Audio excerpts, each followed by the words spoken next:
So in this first lesson, we're going to start introducing the topic of limits by talking about velocity, kind of like a physics-based thing. So this might sound familiar to some of you guys. So first definition of velocity is the rate of change of position with respect to time.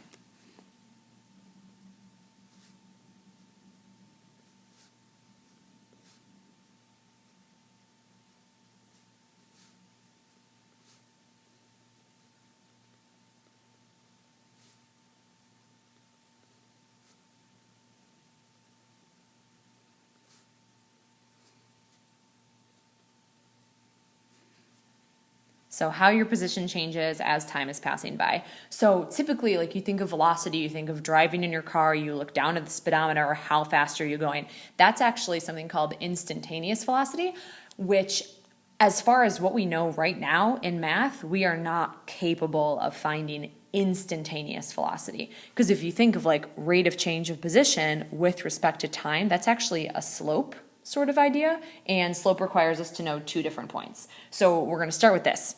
Average velocity over a time interval. Okay, so not instantaneous, but average, to looking over a length of time. What was the average velocity over, whether it was, a minute or 2 seconds or whatever.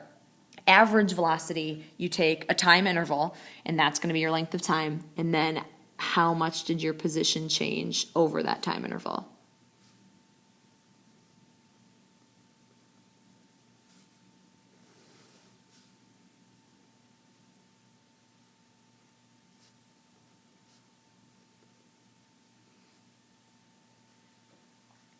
Okay, so we're starting to develop this slope idea, like I said. So quick, very, very easy example. Let's say you're going up north, it's 206 miles away, and it takes you 3 hours and 15 minutes to get there. So we're going to use this very simple formula. The change in position was 206 miles, so we're going to use AV for average velocity. So 206 miles. And then over a time interval of 3 hours and 15 minutes, you can either go convert it all into hours or you can convert it all into minutes. Hours makes more sense because we're typically talking about miles per hour, not miles per minute. So that would be 3 1/4 or 3.25 hours. Okay, so you plug that in, you get a decimal approximation. So you just do 206 divided by 3.25, and you would get approximately 63. Now this is something we'll talk about throughout the year. When you are rounding on the AP Calc test, you need to have 3 decimal places. Not 2, definitely not 1, not 4, but 3 decimal places in order to get the answer correct. So we are going to get in that habit from day 1. So you'd go 63.38, and then that would round up to 5. You could also, they call it truncate, just cut the 6 off and leave it as 4. I always round. We'll talk about truncating versus rounding as the year goes on. So 63.385.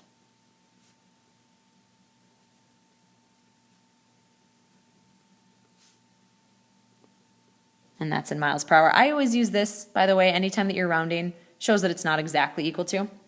So keep this in mind, just these couple sentences that I wrote here. You're not going like cruise control 63.385 miles per hour. Sometimes you're going faster, sometimes you're going slower. Sorry, announcement. Sometimes you're going faster, sometimes you're going slower, but the average over that time interval.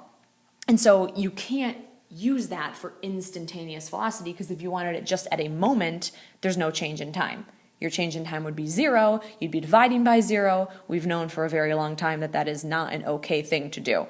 So what we do, instead of saying like, okay, instantaneous, you could use this formula with like just a change in 1 second. Like how far did you go in 1 second? And that average velocity would be pretty darn close to the instantaneous velocity. So the main idea that we're going to keep in mind, and this is a very, very important idea for this lesson, is this. Average velocity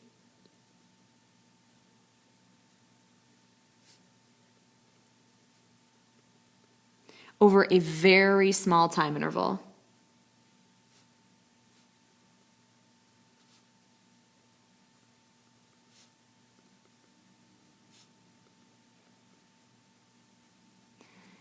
is very close to instantaneous velocity.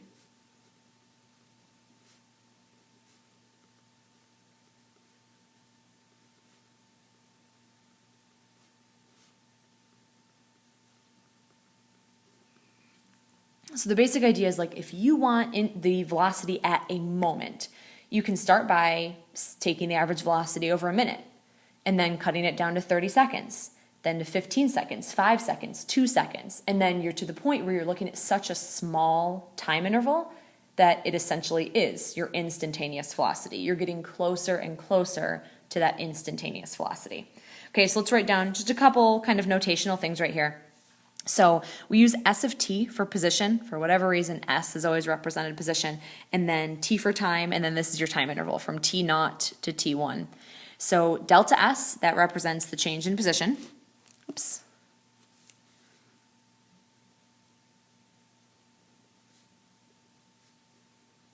And I think you guys have probably seen that before. That little triangle, that's the Greek delta. It represents change. So change in position would be the ending position, the position at T1, and then minus the starting position or the initial position. Okay, so we got that. And then delta T would be the change in time. You could also just consider that to be the length of the time interval. So it would be the ending time minus the starting time. And then all of a sudden, this average velocity formula turns into a perfect slope formula, like I said. So it would be change in position over change in time, which using the notation above looks like this.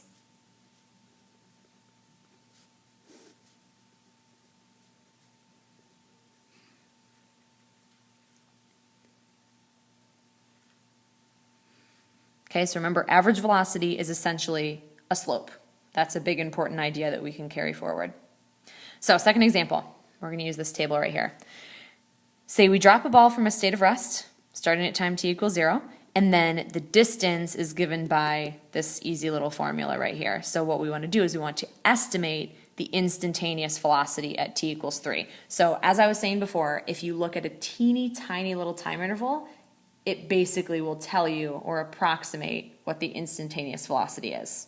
Okay, so at t equals 3, let's start with this. First important piece of information is what the position was then. So we want to know the position at 3, so you'd plug 3 in right here. So S of 3, 16 times 3 squared would be 16 times 9, which is 144. So you know that the ball has fallen 144 feet after 3 seconds. And then t equals 0, it's fallen 0 feet. So that's like your starting value, your starting position. So all of these right here, what we're going to do is we're going to look at 3 separate time intervals. And notice the time intervals will be getting smaller and smaller. So first, we're going to look on the interval from 2.9 to 3. That's an interval of 0.1 seconds. Very, very small little interval. We'll get pretty close to instantaneous velocity. And so how do we get even closer? Well, we shrink down the time interval. Instead of going from 2.9 to 3, we're going from 2.99 to 3. That's an interval of 0.01 seconds.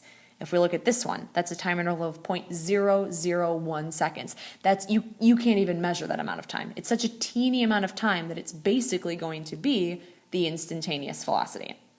So let's start with this. What we're going to do is we're going to get these 3 positions right here. So on your calculator, you can plug in the 2.9. So remember, 16t squared would be 16 times 2.9 squared. And then I'm just going to plug them all in at once. Position at 2.99. And then plug it in for the position at 2.999. Okay, so these values right here are going to go in my chart. So I've got 134.56.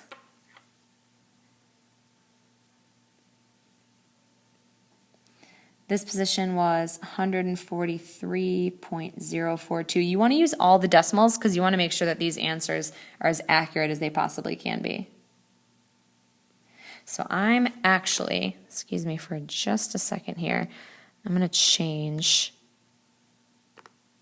how many, there we go, that'll help me. Okay, so let me get that last one again. Okay, so I want all of those decimals.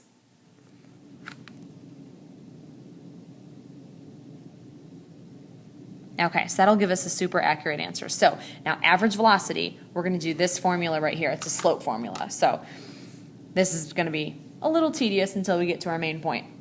So average velocity, we want the ending position, which we now know is 144. So 144 minus, and then the starting position would be the position at 2.9, and that's what we just found here.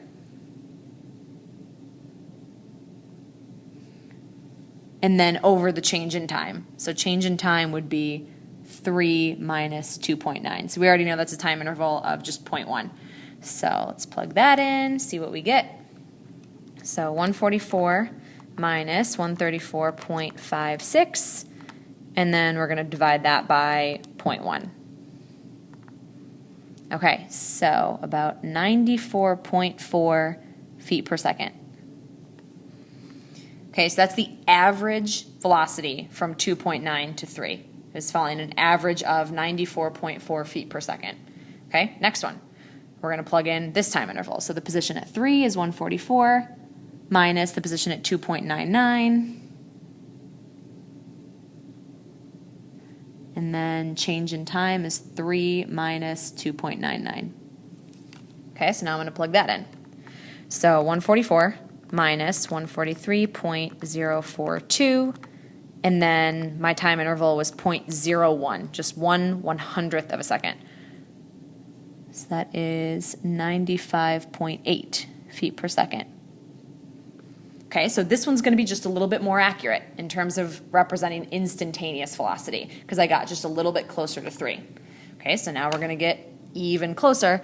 So the position at 3 minus the position at 2.999, and then divided by the time interval. Okay, so that's our slope formula. Again, we're going to plug that in.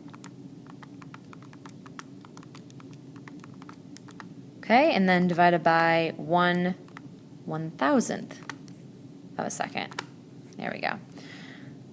So 95.984 feet per second.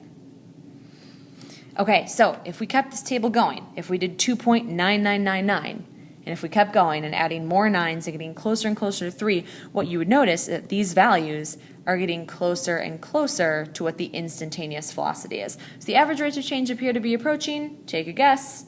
Spoiler alert, it is 96 feet per second. Okay, so 96 feet per second, like I said, you would get even closer to that value if you kept going. And so they appear to be approaching 96 feet per second. So here's the conclusion. As the length of the time interval shrinks to 0, so our time interval went from 0.1 to 0.01 to 0.001. So as the time interval shrinks down to 0, the average rates of change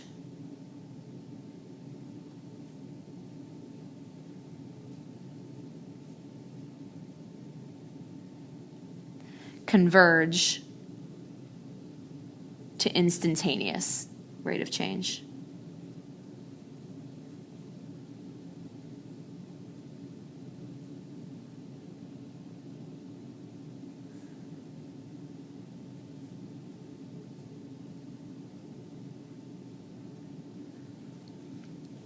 Okay, the average rates of change converge to instantaneous rates of change, meaning as you keep going, the average rates of change are getting closer and closer and closer to the instantaneous rate of change. So here is the big idea. The instantaneous rate of change is the limit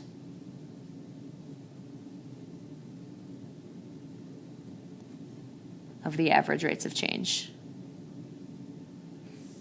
So that's our big idea. We're using this idea of velocity to kind of introduce you to exactly what a limit is. So as the length of the time interval goes to 0, the ARCs approach the IRC, the limits. Okay, let's look at kind of an algebraic explanation here. Okay, so let's confirm this algebraically. So you guys have seen this before. It's called the difference quotient. We can calculate what the average speed would be by using kind of a generic later time. Okay, so we did an earlier time, 2.9, 2.99. You could do the exact same thing by going slightly above, like 3.1, 3.01.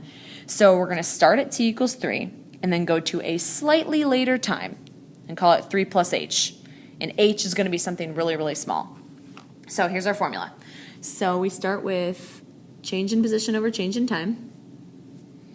And so remember our formula from above. oops, this should have a plus h, apologize.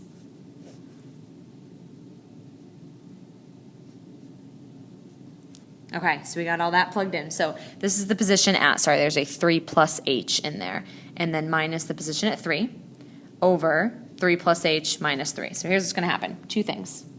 Remember our formula from the previous page is this. So the way something like this works is you plug this in everywhere there's a t. So this will look like this.